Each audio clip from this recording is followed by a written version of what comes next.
Hai semuanya, gue Gilbert, gue bikin video karena gue hobi. Untuk video kali ini gue mau bahas sedikit tentang sistem ekonomi. Ini juga salah satu pelajaran yang dianggapnya juga cukup dasar ketika belajar awal tentang ilmu ekonomi, di mana sebenarnya kalau kita bicara perekonomian gitu, setiap negara tentunya punya masalah ekonominya masing-masing. Nah, tapi respon yang dihasilkan dari setiap negara untuk menyelesaikan setiap masalah ekonominya tentu berbeda-beda. Secara garis besar, bagaimana sih sebenarnya suatu negara itu merespon atau menyelesaikan masalah ekonominya, itu yang kita sebut sebagai sistem ekonomi gitu.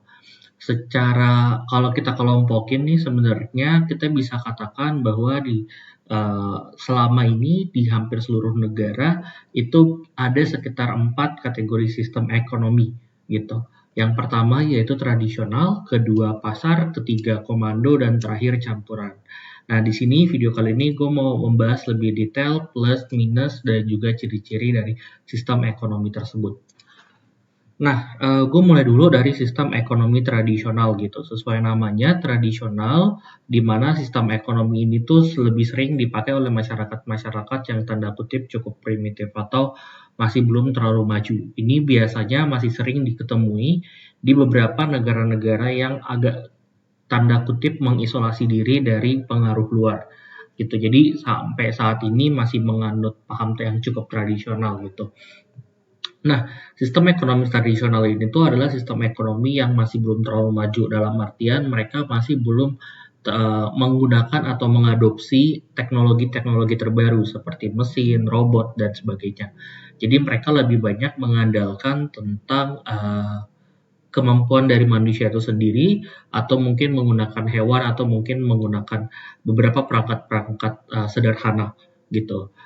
Dan juga aktivitas ekonominya bukannya aktivitas ekonomi yang terlalu kompleks, melainkan sekedar aktivitas-aktivitas ekonomi yang untuk memenuhi kebutuhan hidup, seperti bersawah, berkebun, bertani gitu, atau memburu hewan di hutan gitu-gitu. Jadi bukan yang sifatnya terlalu money oriented, bukan sifatnya untuk mengejar keuntungan gitu. Jadi hanya sebatas oke, hari ini gue mau makan dua singkong gitu, ya udah gue harus panen 2 singkong gitu dari kebun gue gitu. Jadi bukan berarti kayak gue harus panen 4 singkong biar 2 singkongnya bisa gue jual dapat untung, dapat duit bisa gue simpan, nggak kayak gitu. Jadi simply mereka mau bertahan hidup aja, memenuhi kebutuhan hidup mereka gitu.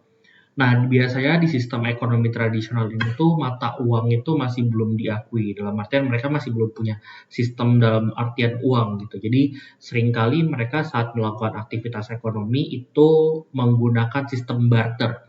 Sistem barter atau sederhananya barang tukar dengan barang gitu. Jadi kayak contoh gue punya uh, jagung gitu. Contoh gue punya jagung tapi gue mau makan daging sapi gitu. Ya udah gue tinggal nyari aja kira-kira siapa orang yang punya daging sapi tapi lagi mau makan jagung. Nah, kalau gue ketemu sama orang itu gue tinggal tukar gitu. Jadi gue tinggal ngasih jagung gue, dia tinggal ngasih daging sapi dia gitu. Jadi otomatis kita sama-sama dapat barang yang kita mau gitu. Barang yang jadi kebutuhan kita masing-masing gitu. Cuman memang kelemahan dari sistem ekonomi tradisional ini adalah tentunya masyarakatnya menjadi kurang maju gitu. Masyarakat kurang maju karena dalam artian di sini ya baik lagi orientasinya bukan mengejar keuntungan, bukan untuk memperkaya diri, meningkatkan level hidup, tapi hanya sekedar bertahan hidup gitu. Jadi masyarakatnya masih belum terlalu maju gitu. Kedua, karena sifatnya itu barter, jadi sangat dibutuhin yang namanya keinginan ganda atau keinginan atau biasanya disebutnya kehendak ganda. Maksudnya apa? Kehendak ganda. Nah, maksudnya adalah seperti tadi gitu contohnya gue mau tukar jagung dengan daging sapi gitu. Berarti gue harus cari orang yang mau tukar daging sapinya dengan jagung. Nah, itu susah banget gitu karena belum tentu orangnya spesifik kayak gitu gitu. Jadi butuh keinginan ganda dari dua pihak. Satunya memang mau tukar dan satunya juga mau tukar gitu. Nah, kadangkala dalam sistem ekonomi tradisional ini susah untuk ketemu orangnya gitu. Oke, nah sekarang kita lanjut ke sistem ekonomi pasar atau ada juga beberapa buku yang seringkali juga bilangnya sistem ekonomi kapitalis gitu. Sebenarnya kurang lebih hampir mirip, tapi gue secara personally gue lebih suka bilangnya sistem ekonomi pasar karena orientasinya memang di pasar. Dan tidak semua sebenarnya negara-negara yang alirannya kapitalis itu mengadopsi sistem ekonomi pasar gitu. Jadi gue cukup agak concerning di sini, gue nggak terlalu berani untuk bilang sistem ekonomi kapitalis. Cuman memang di beberapa sumber banyak yang sebutnya seperti itu.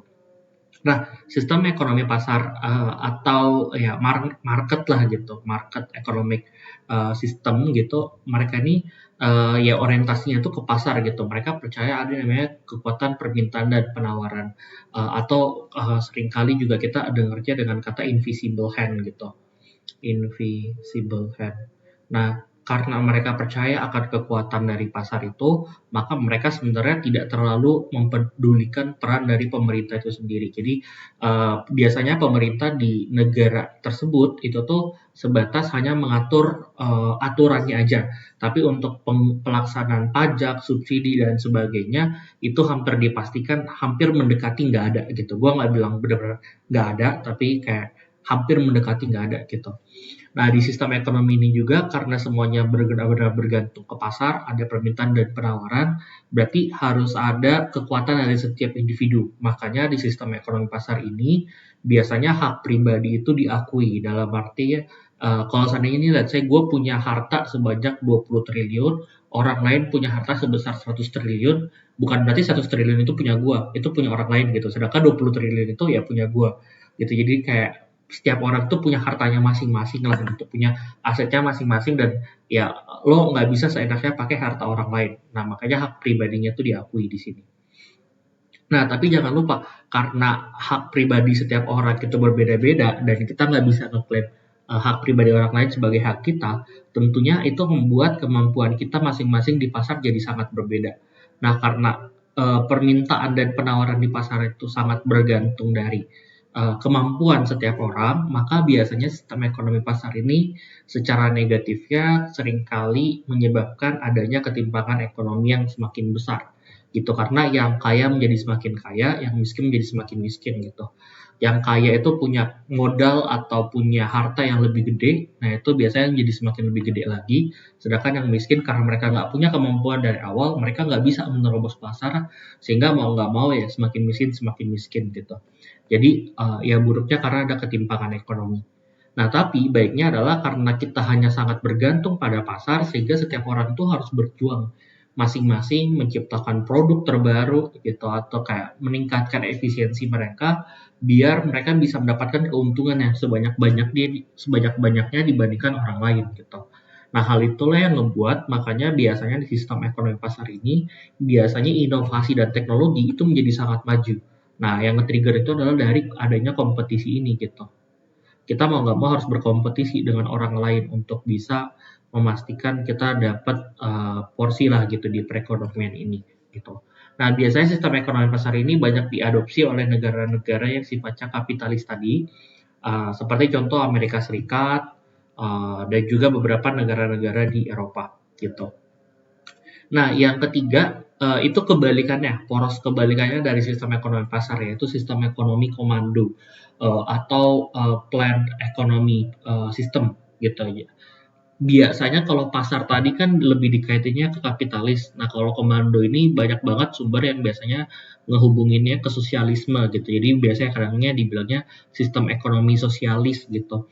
Tapi ya gue nggak berani untuk langsung nge-state bahwa komando ini udah pasti sosialis gitu. Karena kadang ada juga beberapa negara-negara yang sosialis itu nggak memegang sistem ekonomi komando gitu. Kayak contoh China sekarang, China itu kan walaupun ya itu terkenal kan sebenarnya sebagai negara yang sosialis gitu, tapi secara sistem ekonomi mereka juga cukup menginvolve adanya peran dari pasar gitu. Jadi makanya gue nggak berani untuk bilang itu gitu. Nah tapi sistem ekonomi komando ini bisa kelihatan banget di negara-negara seperti Korea Utara gitu, negara-negara yang memang pemerintahnya tuh masuk banget ke dalam aktivitas-aktivitas ekonomi di masyarakatnya gitu. Dalam artian di sini kegiatan pasar itu hampir besar diminimalisir gitu, nggak terlalu besar karena semuanya harus diatur oleh pemerintah. Jadi pemerintah bukan cuma ngatur aturan, bikin aturan doang, tapi mereka juga involve dalam kebijakan ekonominya, dari sistem permintaan dan penawarannya juga gitu. Hal ini ngebuat makanya hak pribadi itu nggak ada atau semua orang itu sama rata di mata pemerintah. Jadi harta lu harta gua juga, harta gua harta lu juga gitu. Jadi ya hampir semuanya merata gitu. Nah, akibat kedua ini makanya biasanya di sistem ekonomi komando perekonomian itu menjadi lebih merata. Nggak ada ketimpangan yang terlalu tinggi gitu karena memang eh, masyarakat ya nggak ada hak pribadi gitu sehingga semua orang punya kekayaan yang sama gitu terhadap negara tersebut gitu. Nah tapi sayangnya adalah karena tidak adanya apa ya kayak semuanya tuh punya hak yang sama, ekonomi juga merata, jadinya ya orang tuh jadi nggak terlalu mau untuk melakukan inovasi kayak ngapain sih gue ngelakuin inovasi, toh kalau gue ngelakuin inovasi manfaatnya akan orang lain juga bakal ngerasain gitu ya udah mending gue nunggu aja gitu orang lain yang bikin inovasi. Nah itu sering banget terjadi di sistem ekonomi komando. Makanya di sistem ekonomi komando biasanya inovasi, teknologi, dan kompetisi itu sifatnya terbatas gitu. Nah, yang terakhir gitu, kalau misalnya kita bandingin ya sistem ekonomi pasar dan sistem ekonomi komando, ini kan dua hal yang sangat punya skala yang sangat jauh gitu. Nah, sering banget ada banyak negara-negara, khususnya negara-negara berkembang, itu pasti banyak nih yang kayak bingung gitu, bukan bingung sih, tapi lebih ke arah quote unquote kayak nggak mau masuk ke salah satu di antara pasar atau komando. Mereka lebih punya kecenderungan untuk memix atau mencampurkan antara keduanya. Jadi di negara tersebut tetap ada peran pasarnya, tapi ada juga dikontrol oleh pemerintahnya. Jadi berusaha untuk imbangin antara pasar dan komando gitu. Nah, ini biasanya diadopsi oleh negara-negara berkembang itu sistem ekonomi campuran gitu. Jadi ada hak pribadi tetap diakui, tapi pemerintah juga berusaha untuk punya peran aktif. Jadi baik dari segi inovasi dan teknologi tetap bisa jalan, tapi tetap diatur oleh si pemerintah itu sendiri, gitu. Nah, tapi sayangnya adalah sistem ekonomi campuran pun juga bukan berarti menjadi solusi yang paling efektif gitu, karena seringkali juga punya beberapa kelemahan gitu dalam artian kan kayak coba lo bayangin gitu ada suatu sumbu gitu garis lurus ada pasar, ada komando gitu kan. Terus lo mau ngambil nih tengah-tengahnya campuran gitu. Biar manfaatnya bagus itu ya lo mau bener-bener dia harus ditekah banget gitu. Jadi nggak terlalu condong ke pasar tapi nggak terlalu condong juga ke komando gitu. Nah tapi pada praktek nyatanya kan sebenarnya di negara-negara ini kayak sekarang tuh mereka pasti adalah satu yang lebih agak condong ke kapitalis, tapi ada juga yang satu nge-state-nya kayak dia bilangnya dia sistem ekonomi campuran, tapi agak nyerempet ke sosialis gitu. Nah yang kayak gitu-gitulah yang makanya nyimbulin adanya yang namanya etatisme dan free fight liberalism gitu. Jadi untuk etatisme ini adalah kondisi di mana pemerintahnya itu campuran, tapi ada kecenderungan cenderung untuk menjadi sosialis gitu. Dalam artinya jadi sistem ekonomi komando gitu. Nah ini pernah nih dirasain oleh pemerintahan kita di awal-awal di mana kita mau ambilnya sistem ekonomi campuran, tapi pelan-pelan kok agak mulai menyerempet masuknya ke sistem ekonomi komando gitu. Kalau dulu kita sebutnya sistem ekonomi terpimpin dulu kan, bukan ekonomi sih, tapi kayak sistem konstitusi yang terpimpin gitulah gitu. Nah, itu mengarah ke komando gitu, banyak yang diatur oleh pemerintah. Tapi ada juga kondisi-kondisi di mana negara itu campuran, tapi punya kecenderungan untuk menjerumus ke kapitalis gitu. Nah, atau maksudnya ke pasar. Nah, itu yang kita sebut sebagai free fight liberalism gitu. Oke. Nah,